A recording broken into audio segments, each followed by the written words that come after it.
வணக்கம் நண்பர்களே.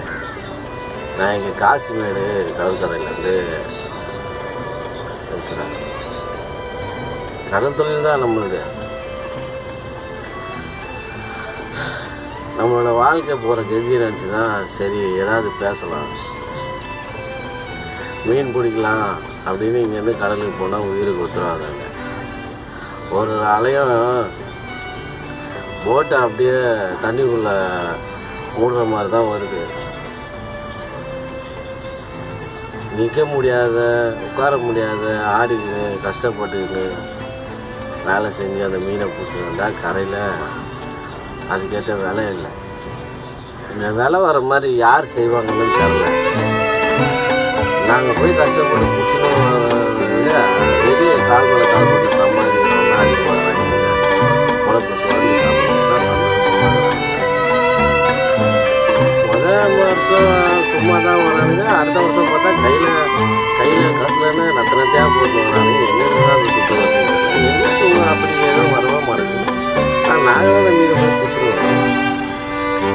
என்னடா பிரச்சனை நாங்களே டெய்லி போயிடுவோம் கடலில் மீன் பிடிக்கிறது. எங்களுக்கு தேவை என்னது அந்த இன்ஜின் ஓடுறதுக்கு டீசல். அந்த டீசலாவது போட்டுக்கிட்டு போனதுன்னு பார்த்தா ஆட்சியர்களுக்கு போடுவா, அதை விட போடுவோம்.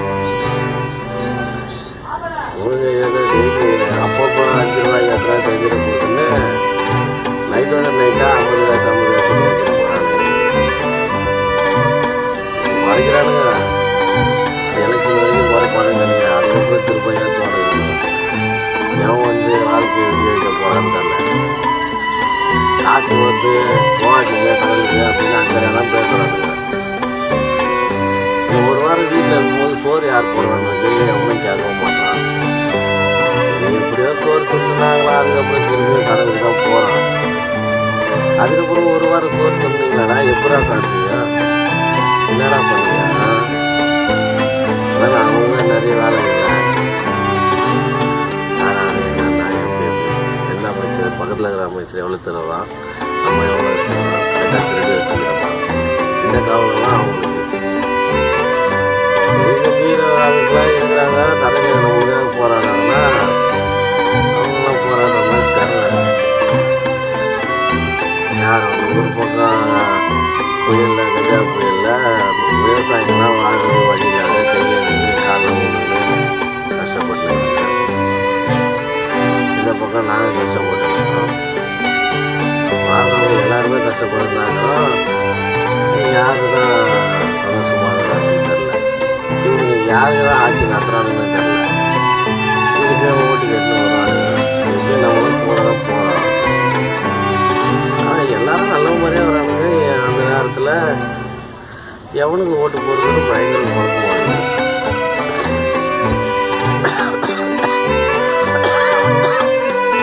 போடுறான், இவனாவது மாற்றுவாங்க, ஒருத்தருக்கு போடுறான், அவனும் எல்லாத்தையும் மாற்றிட்டு போயிடுறான்.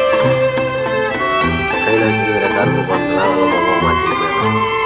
நம்ம வாழ்க்கை மாற்ற மாட்டோம். சரி, என்னதான் பண்ணுறதுன்னு தெரியல. என்ன பண்ணலான்னு யோசிச்சாலும் இந்த கடலை தவிர வேறு எதாவது ஞாபகம் தர மாட்டேங்குது. கடலை போனால் மீனை பிடிக்கணும், வீட்டத்துக்கு கொடுக்கணும், 4 காசு சம்பாதிக்கணும்னு நாளை போயிருக்கு. எதுக்காக எவனுக்கு போராட மாதிரி தெரியல. நாங்கள் கடலுக்கு போய் போராடுறோம். கடலில் நின்று யாரும் போராடுறாங்க. எவன் எல்லாரும் போட்டு கேட்குறாங்க. என்ன பண்ண அதுக்கப்புறம் எல்லாரும் விருப்பாக இருந்து ஓட்டை ஒழுங்காக போட்டு நல்லவங்களை தேர்ந்தெடுத்து கொஞ்சம் மக்களுக்காக ஆச்சு. இவங்க மக்களாட்சின்றானுங்க, மக்களுக்கான ஜனநாயகன்றானுங்க. அதாவது மக்களுக்காக ஒரு மயிரம் கொடுக்கறது இல்லை. இதெல்லாம் கேட்டால் உள்ள பிடிச்சி போயிடுவானுமா, அவங்க வேலையாவது. இந்த வீடியோ பார்க்குறவங்க யார் ஓட்டு போகலான்னு சொல்லி பண்ணி போடுங்க. நல்லவங்க வருங்க, எல்லாரையும் காப்பாற்றுங்க. இல்லை தானா தங்க